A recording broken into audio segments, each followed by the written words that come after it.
Senhor senador Paulo Paim, que preside essa sessão, hoje à tarde foi ocupada por um debate sobre a economia brasileira. E houve aqui algumas posições mais radicalizadas, posições de parte do governo, a oposição se manifestando. Eu estou aqui como uma senadora independente.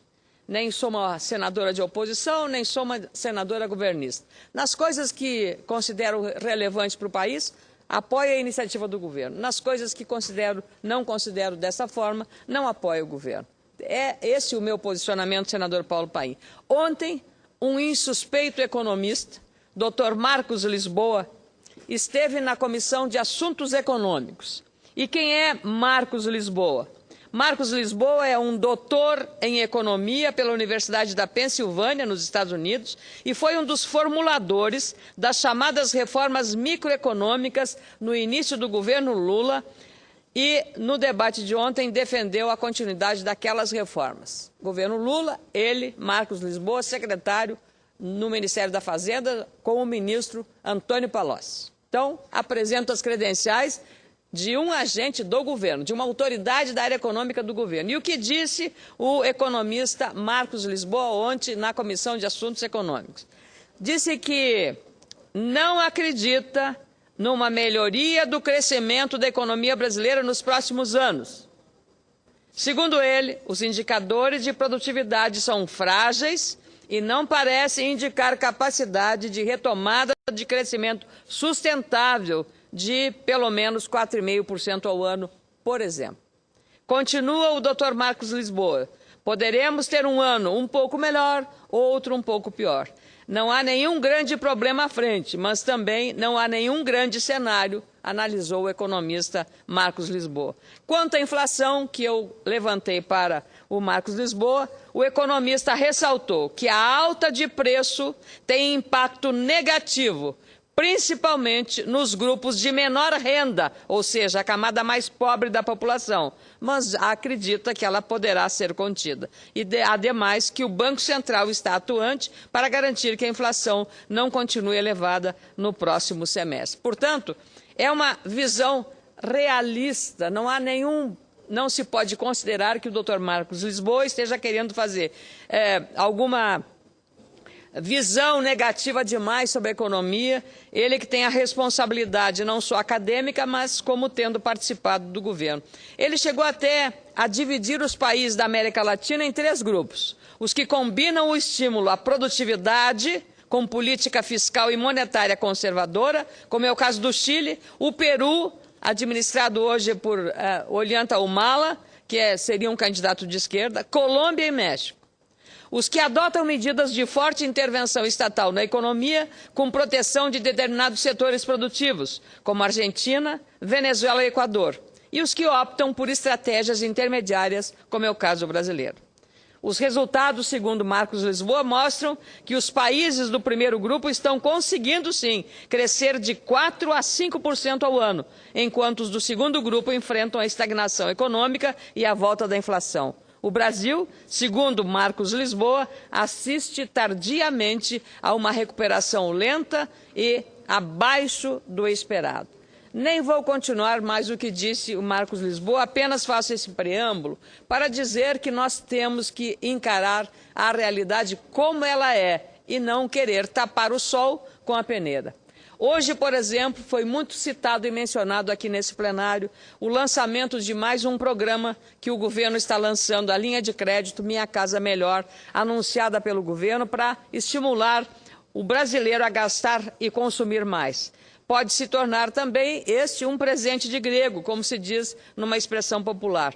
Lembram do famoso cavalo de madeira que escondeu os soldados gregos interessados em lutar e destruir os troianos no ano de 1300 a.C., no famoso episódio da Guerra de Troia. Claro, todo mundo sabe o que significa isso.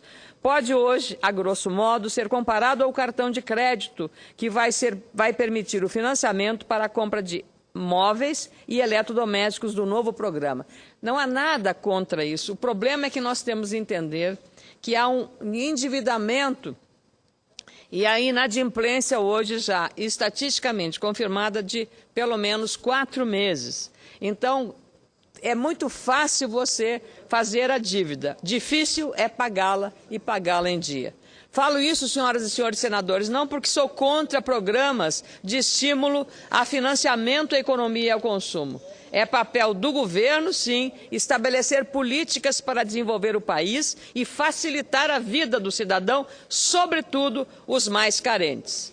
A linha de crédito de até R$ 5.000, com juros de 0,4% ao mês e prazo de 4 anos, para as famílias financiarem a aquisição de eletrodomésticos e para a casa própria, é boa, desde que não venha prejudicar o Fundo de Garantia por Tempo de Serviço, o FGTS, que pertence ao trabalhador, nem cause dores de cabeça como dívidas difíceis de pagar.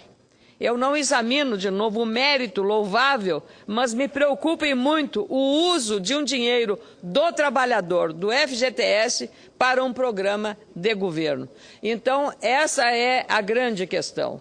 O modo como essas operações de crédito serão feitas é muito importante, especialmente no atual momento econômico do nosso país, com sinais de inflação, diminuição do poder de compra do brasileiro e da saída dos investimentos estrangeiros do país. Não se pode ignorar, como já referi, também o endividamento dos brasileiros nessa inadimplência. Aliás, o próprio Conselho Curador do Fundo de Garantia por Tempo de Serviço, colegiado tripartite, composto por entidades representativas dos trabalhadores, dos empregadores e representantes do governo federal, está preocupado com essa questão. E tem razão de estar preocupado, sim.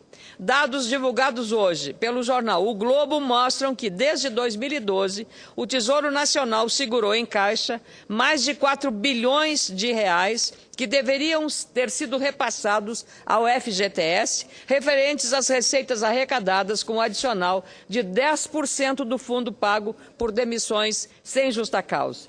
No ano passado, de 1 bilhão e 800 milhões de reais que o Tesouro deveria transferir, nada foi pago.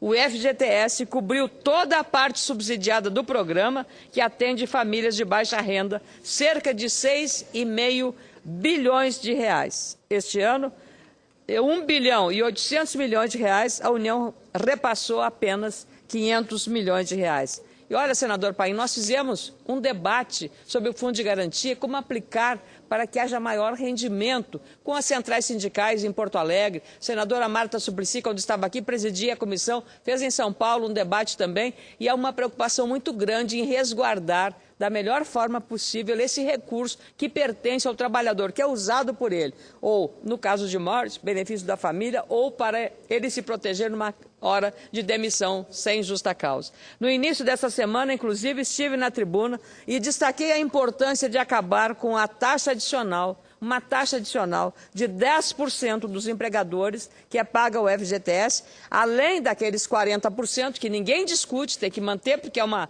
conquista dos trabalhadores na Constituição de 88, eu diria uma cláusula pétrea já, senador Paim, e que tem que ser mantida, mas o adicional de 10% sobre os 40% é outra coisa. Aquilo foi feito com outro objetivo. O projeto PL 200 de 2012, em tramitação na Câmara Federal, é aprovada no ano passado nesta Casa, prevê acabar com esse adicional. Os empregadores já são obrigados, como referi há pouco, a pagar 40% de multa quando a demissão é sem justa causa, como prevê a lei trabalhista. Mas a multa de 10% adicional, criada para cobrir rombos de antigos planos econômicos no país, continua lamentavelmente em vigor.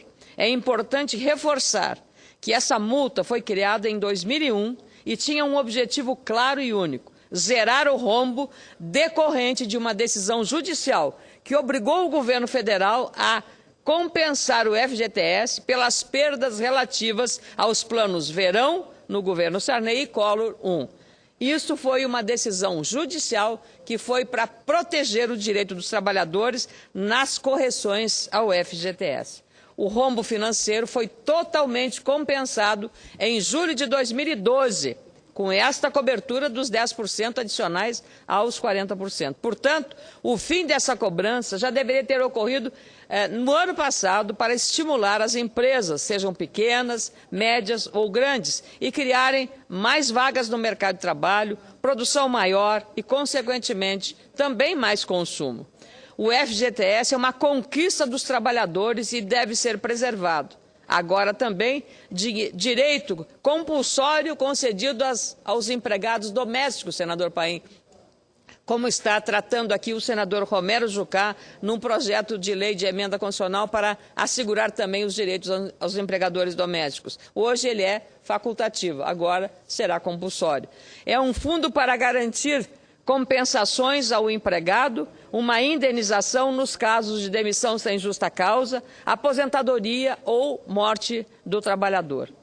A função social do FGTS somente é plenamente alcançada quando ocorre a correta aplicação do recurso direcionado ao fundo. Aliás, esse recurso também financia a habitação, a moradia e o saneamento, mas são investimentos que têm o retorno assegurado para que esse dinheiro não se perca pelo caminho e não lese o direito dos trabalhadores. Usar esse fundo para, no improviso, tentar salvar a economia pode ser um risco e até perigoso. Coloca também sob estado de preocupação a segurança não apenas dos trabalhadores, dos empregadores, mas da própria economia do país, porque jogará no colo do trabalhador uma dívida que, em muitos casos, pode se tornar impagável. O sonho pode virar um pesadelo. A gestão financeira eficaz do FGTS é, portanto, uma obrigação não apenas da Caixa Econômica Federal, agente operador dos recursos do FGTS, como também do seu conselho curador do FGTS. O governo federal precisa respeitar esses acordos. Aparentemente, o pacote do presente está bem bonito. Dentro da Caixa, boas intenções, mas até que ponto este programa vai realmente beneficiar as famílias ou trazer ganhos reais para a economia, como geração de emprego, renda e mais investimentos? Eu me preocupo que isso não venha provocar apenas mais endividamento desta classe de pessoas que precisa de mais estímulos sempre. Isso preocupa porque o governo não está honrando sua contrapartida no programa Minha Casa Minha Vida e não repassa a parcela do orçamento da União para ajudar a cobrir os subsídios feitos pelo FGTS. A população sabe disso. Basta olharmos os dados recentes da pesquisa do Instituto Datafolha, feitas entre os últimos dias 6 e 7 de junho, com 3.758 entrevistados de 180 municípios de nosso país. 80% deles estão sentindo no bolso o peso da inflação, principalmente na hora de comprar alimentos nos supermercados. Mais de 64% acham que tanto os produtos de limpeza quanto os de higiene pessoal também estão mais caros. 51% dos pesquisados acham que a inflação vai continuar subindo. Isso significa que a população está perdendo a confiança que tinha na estabilidade. Está claro que as políticas para estimular o consumo, como o mais novo programa Minha Casa Melhor, pode deixar nossa economia em situação frágil. O cenário mudou, e mudou bastante. Ontem mesmo, o índice Ibovespa, que mede as principais negociações das ações de empresas brasileiras, caiu abaixo de 50 mil pontos. O Banco Central precisou fazer mais 2 intervenções para segurar o dólar e o risco país. Infelizmente, subiu. Isso comprova a necessidade de mudanças no rumo da nossa política fiscal, enquanto os mesmos remédios forem aplicados para problemas ou doenças diferentes, o paciente nunca irá melhorar. Precisamos estimular o crescimento da nossa economia e enfrentar a inflação com uma boa gestão, senador Paulo Paim, em relação ao gasto